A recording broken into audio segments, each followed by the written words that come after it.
The Paris Peace Forum was built in 2018 with the idea that global collaboration can be reinvented from the bottom up and that impactful solutions already exist out there. And unfortunately, some of those solutions fall short in achieving their objective and having a systemic change in global governance. And that's where the SCUP program comes in. Every year, we have a call for solutions from which 60 projects are showcased at our annual event at the Paris Peace Forum.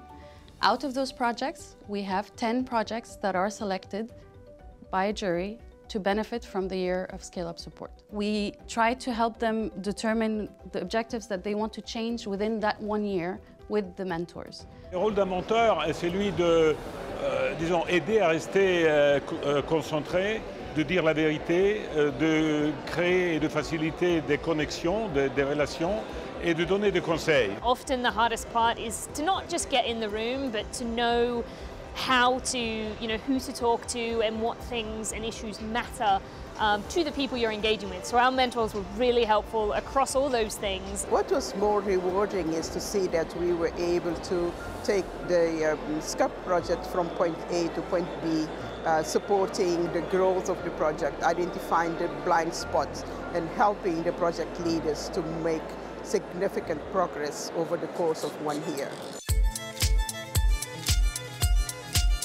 The SCUP program has 3 pillars. So firstly, we have the mentorship, where each project is paired up with 2 high-level experts, the capacity building workshops every month, and a support from the Paris Peace Forum Secretariat. The types of projects are very diverse and they come from all over the world. The first day that the war in Ukraine started, we put all our regular activity on hold and we started building the digital infrastructure that was needed by the refugees coming into Romania. Josia est un programme pour sauvegarder le patrimoine en situation d'urgence. Faire partie du SCUP programme nous a permis de réaliser à quel point nous agissons pour la paix. Empatia is a project that promotes the use of AI to solve public issues such as health, development, or climate change.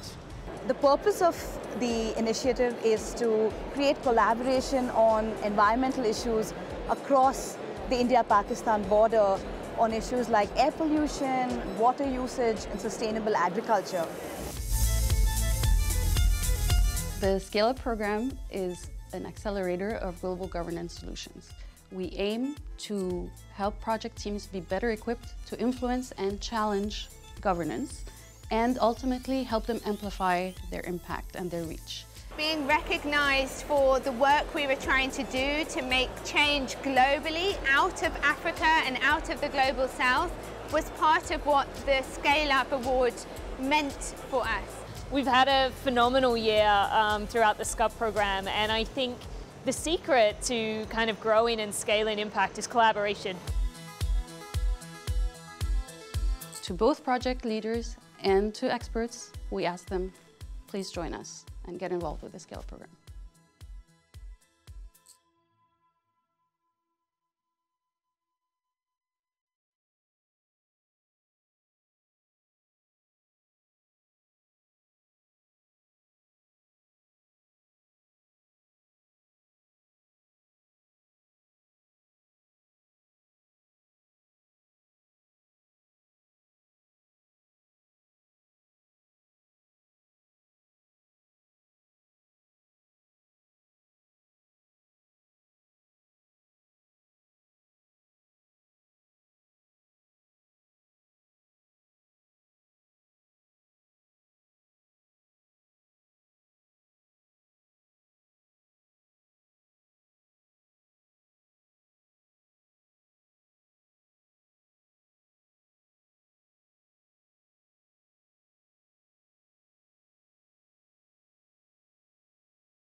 Welcome to the 7th edition of the Paris Peace Forum. To introduce this segment, I have on stage with me Mark Gray, who's the head of political strategy and communication, the DG of international partnerships at the European Commission. That was a mouthful, Mark, as an introduction. Don't you have enough titles already? I hear you've also chosen to be a mentor for the Scale-Up projects. Well, thank you. Firstly, thank you for the invitation. I'm excited to be here. You know, what's so fun about this is that we have a huge opportunity to go from startup to scale up. Yeah. And I think what we see with an amazing bunch of people, both the projects here, but also the mentors, the different people, there's so much opportunity here. And I think we're all going to have a great deal of fun over the next year. I love startup to scale up.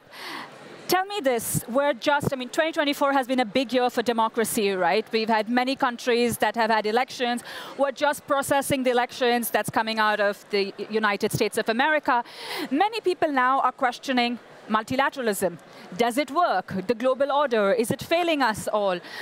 Tell me about your experience working with projects at the Paris Peace Forum, and has that experience made you confident about multilateralism working, or are you worried?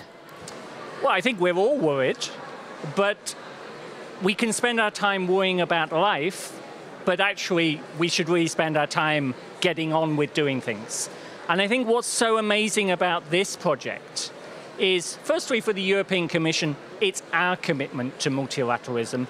We could do so many things with our life. We don't have so many hours in the day, but why are these brilliant people and me doing such... I think you're brilliant by association on this one, Mark. doing such interesting work. Why? Because if I look at these projects here, from energy to AI to digital to Ukraine, you see how important these are, not just in themselves, but because they are our commitment to the multilateral agenda and our commitment to look for a better planet and people. And on that note, thank you so much, Mark. I will call you back again in a few minutes to introduce the 2024 SCUP cohort that we have chosen. And really, as I like to say often, the projects are truly the heartbeat of what makes Paris Peace Forum special. So thank you. Thank you. For the next segment, I want to talk about a really interesting initiative. It's called Postcode Lottery. Now, you all are aware of the lottery system, right? But what makes Postcode innovative is its model. You buy a subscription-based model, and the ticket number that you have is based on your postcode. That is where you are located, adjoined with a unique identification number for the person that's bought the ticket. And if you win, it's not just one person that wins a big check. It's actually the person whose number is chosen, along with everyone who shares their postcode. So think of you winning and your neighbors winning alongside with you. What does that mean? It's community winning. And a part of the prize money that's allocated when you buy your ticket goes towards supporting charitable organizations. So not just that people winning, you're also supporting charitable organizations. All this to make the world a better place. So with that, we have the CEO of Postcode Lottery, Sigrid Van Aken. Thank you so much, Tricia, for this warm welcome and explaining what we are doing. That's just fantastic. And also great to be back at the Paris Peace Forum. We are partnering for a couple of years now, and it's so wonderful to see all these inspiring initiatives and people coming together. We're excited to have you, but let's talk about numbers, okay? So this year alone, you're targeted to hit 950 million euros. That's about $1 billion US. Over the years, you have funded 13.5 billion euros, 13.5 billion euros. Can you tell us about your funding model? Thank you for that. Yes, indeed, these are just big numbers. But basically, what we are doing every day is raising as much funding as possible for civil society organizations. And so, as you explained, we do that with this kind of community lottery. It's a very innovative format. It's a form of crowdfunding. And so once we have raised the money, we divide it over hundreds of community initiatives, hundreds of NGOs, big and small, all over the world. And we believe that it's very important to have long-term partnerships, to give the money away unrestricted, based on trust. So this is what we do, and we love to do more. Thank you. What I absolutely love is everyone wins together, right? So what does winning mean? And also, just in the interest of time, tell me about the next step and vision. Well, winning means, as you have explained, that people win together. So imagine whole neighborhoods and streets winning together, celebrating their wins in the lottery. And this also is good for social cohesion in those areas. And then at the same time, these communities are supporting, because they play the lottery every month, their local communities, but also worldwide. And that together makes, of course, a wonderful combination. And what can we expect from Postcode's association with the Paris Peace Forum? Well, as we all know, nowadays, civil society organizations are an unstoppable force for good. We believe that change in society very often is initiated by this type of organizations and people, and I feel very honored to be rounded here by all of you, and you will be part of this wonderful program of the Paris Peace Forum, the SCUP program. I think the examples over there on the wall, the examples of last year, are very inspiring and showing that all of you can be an inspiration for so many other initiatives. So we love to be part of the Paris Peace Forum and to specifically be partnering with the SCUP program. Speaking of which, I want to invite Fabienne Hara, the Deputy Director General of the Paris Peace Forum, for what I anticipate to be a special moment between you two. It is. And you do have a surprise for us. It is, and I've not come empty-handed, as you can see here.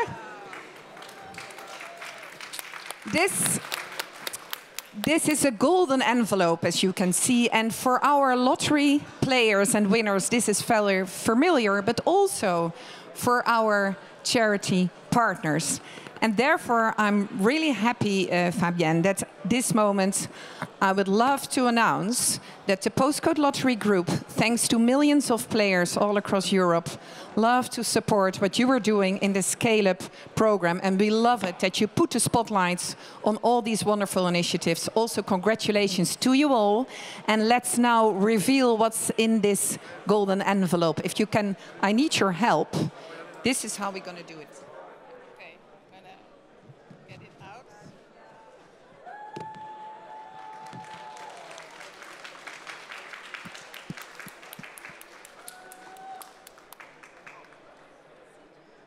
Wow, this is fantastic. Thank you so much. Thank you, Sigrid. Thank you to the Postcode Lottery for the support. As you know, the supporting civil society voice, bringing civil society voice and innovative force into the forum is absolutely fundamental to everything we do. So thank you so much. Thank you for your support.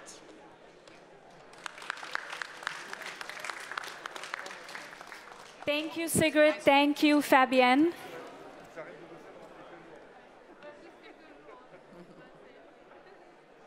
Yeah. Great. Thank you so much.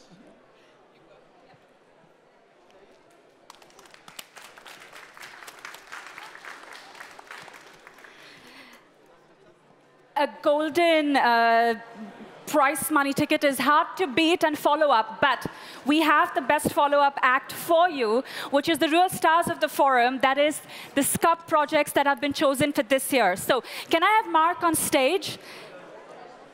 You have a bit of a challenge for the SCUP team members. Tell us when they start. Thank you so much. You've just seen a golden check. We're about to see 10 golden checks. But your first challenge as a mentor in charge of communication is you get 1 minute. 1 minute, which means we're counting. So the first challenge is, can you present your project in 1 minute? So we're delighted. I think I'm super excited. I think the first time we are actually announcing the 10 winners of the Scaling Up project for this year.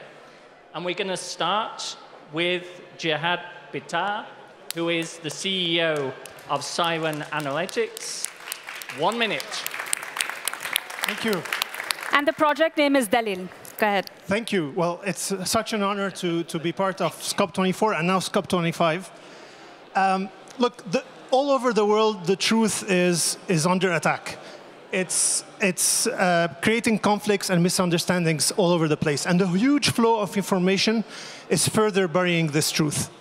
By organizing, uncovering, and simplifying the access to more than 4 million data points in the MENA region, but also the Balkans, Dalil is shattering this disinformation, recovering the truth, and really contributing to peace building.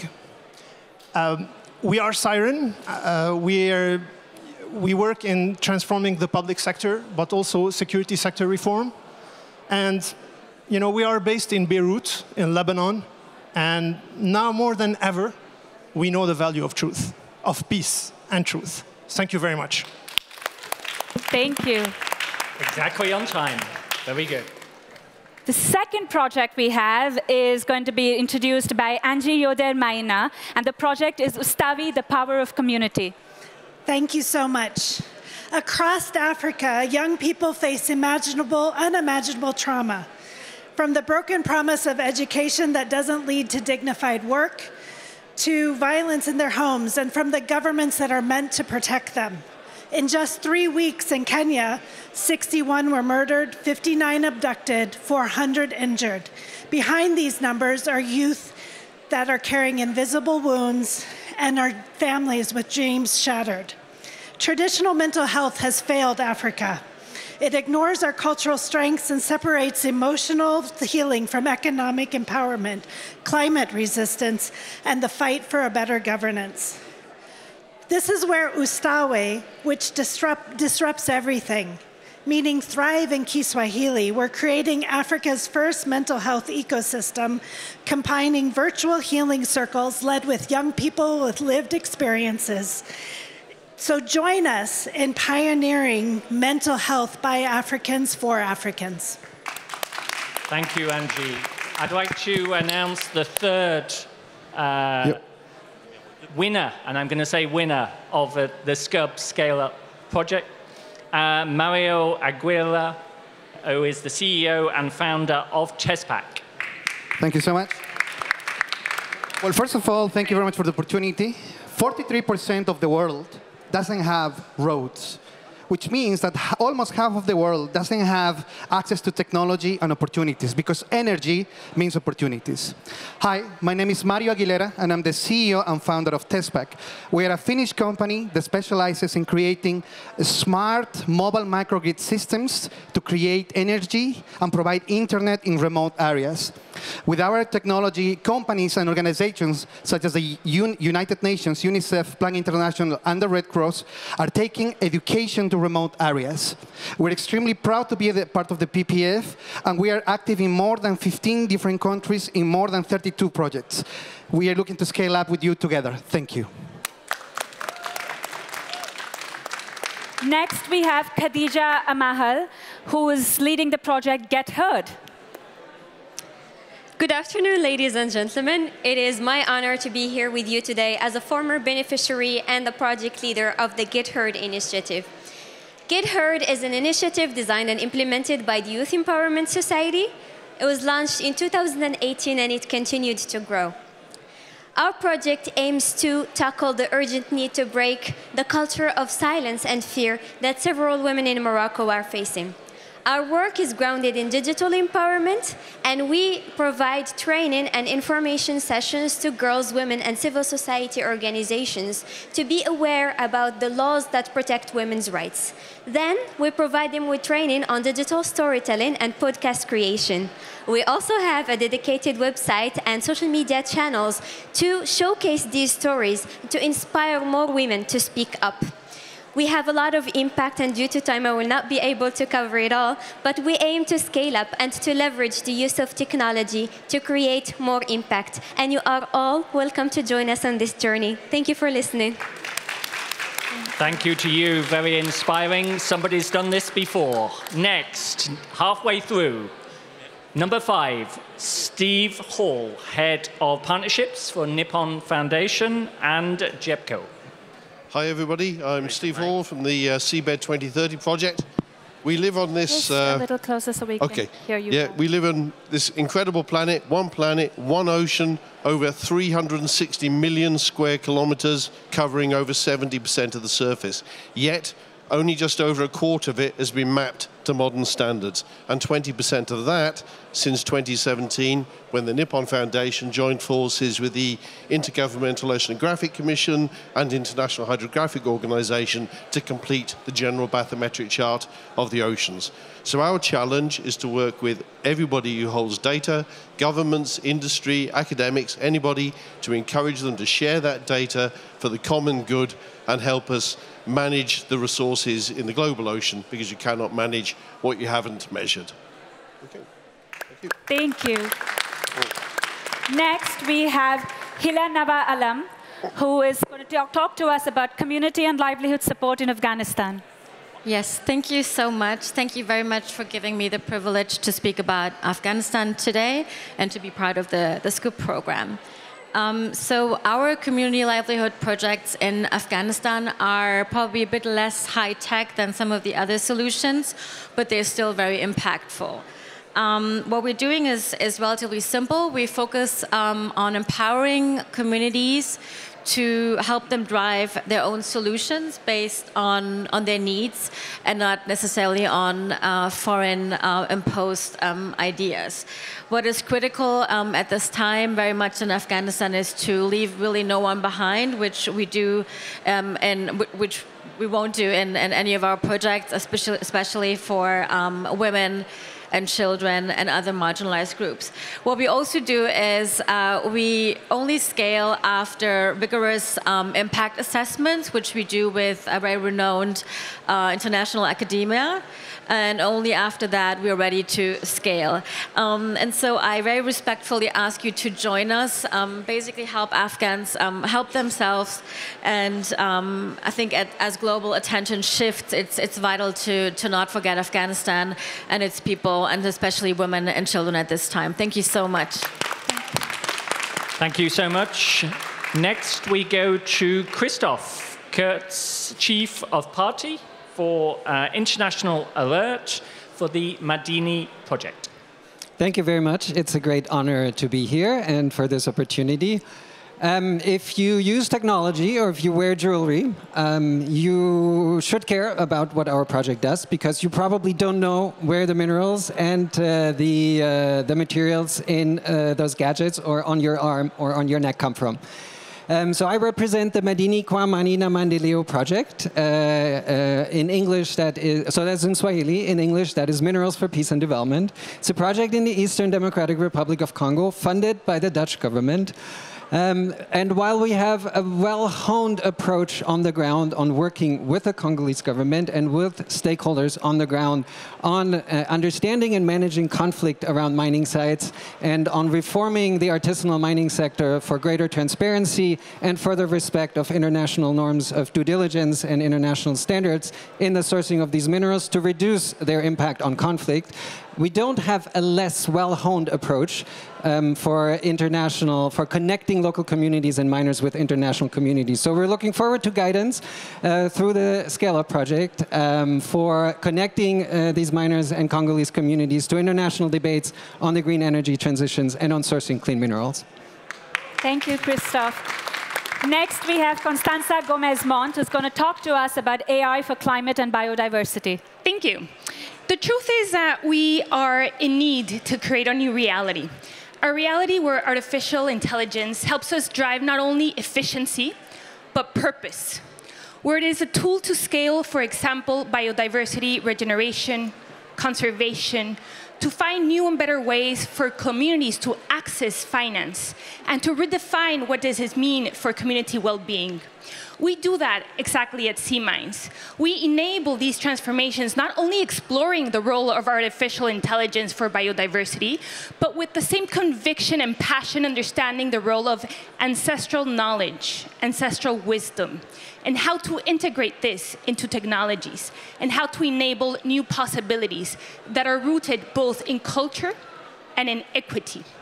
What we're doing, and we just launched it in COP16, is a regional Jaguar alliance to enable a system to scale tech, data, and culture interoperability, and fight the fact that only 1% of global finance goes to frontline nature stewards. Thank you very much. Thank you. Thank you so much. Next, we go to the Cyber Peace Builders, and I want to introduce Alexandru Lazar, the NGO Program Manager. Thank you. Thank you both. So at the Cyber Peace Institute, we are on a mission to democratize cybersecurity and to safeguard non-profit organizations, while, of course, also contributing to the wider global governance challenge of trust and safety. Now, you might ask yourself, why are we doing this? Well, we're doing this because non-profit organizations serve more than 1 billion people worldwide. They provide critical services, life-saving services. However, they are under constant cyber attack. This has a negative impact on their operations, finances, and finally, reputation. It is for this very reason that in October 2021, we launched the Cyber Peace Builders program, which its added value is that we bring together a network of over 1,000 cybersecurity experts coming from the private world, and we put them in touch with non-profit organizations for free to actually help them improve their cyber resilience and their cybersecurity. How unique is that? Until 2025, we have a mission to get to 1 million NGOs, and I hope you join us. Thank you very much. Next, we have Bethany Patton, who's the Executive Director of MIT Climate Pathways Project. Thank you very much. So in 2015, here in Paris, global leaders came together to decide that we were going to limit global warming to 2 degrees by 2050. 9 years later, we're still wondering how to achieve those goals in time. I could ask anyone here in the room, what are the right ways to get there? And I would get as many answers as there are people here today. There are so many options, and the pathways to get there are really overwhelming. We, at the MIT Climate Pathways Project, use interactive simulations in order to advance the adoption of evidence-based climate policy. Why interactive simulations? Because research shows that showing people research doesn't work. We can have many one-way conversations. We can be talked at by experts, but that doesn't necessarily change the way that we behave and how we shape policy. Pilots learn to fly using flight simulators, and we know this. So we use interactive simulations to teach leaders how to figure out the best pathways forward and figure out how to make the right kinds of decisions. To date, we've engaged over 15,000 leaders across a wide political spectrum, business leaders, leaders in civil society, and of course, just the political leaders, using the interactive simulations. But we've just scratched the surface. We are looking to reach hundreds of thousands of leaders across the political spectrum and in regions that are critical to reaching these goals. So if this appeals to you, come find me or my colleague Florian, and we'll show you how to start. Thank you so much, Bethany. I just want to say in closing Angie, I think you were in the first year, the project. The second year, after getting 1 year tailored support, she came, I distinctly remember, with one young boy who was a potential risk for joining an extremist organization. And the second invitee she brought along was a representative from a government organization, the usual triggers for young people to end up joining extremist organizations. And it was a testament to the year's work that they have done, to the support that Paris Peace Forum provided them, in really seeing the impact that we have, multilateralism at its work. And I want to say all of this happens because of people at the Paris Peace Forum. We have Fabien, we have Maïssa, we have Léa, we have Solène, the team that is so intentional in choosing projects, in providing them with tailored support over the course of the year. So really, when we talk about impact, look no further within this ecosystem, because you're going to see them do incredible work beyond just the echo chambers of this magnificent venue, beyond the echo chambers of Paris, which could feel like a bubble. And with that, Mark, any closing remarks or thoughts? Are you going to continue? Do you know what? This is going to be hard. There's going to be a fight for these projects. We normally do a pitching session, and it's normally that the projects pitch to the mentors. I think we're getting to the stage where the mentors need to pitch to the project. I agree. I agree. You get 1 minute, though. I got 1 minute. I think we should put the envelopes at the top of the Eiffel Tower and make the mentors race to the top to get one of these projects, because these are amazing projects. And I think the one thing I want to say is it's hard work sometimes, that startup to scale up. You really have a set of mentors, and I also want to pay a huge tribute to the PPF team. They put so much work in. And I think what you will all discover is that this is a fabulous program that I really look forward to seeing next year just how far you've gone. We are really serious and intentional about following the journeys of all the project leaders that you have here. Please follow them on social media, find ways that you can get involved. Please come with bigger checks and more checks to support the work that they do. Financial investment is always very well appreciated. And with that, I'm going to invite the project leaders to come on stage for a nice photo moment. And can we please just clap for all of them? Thank you. Thank you, Mark.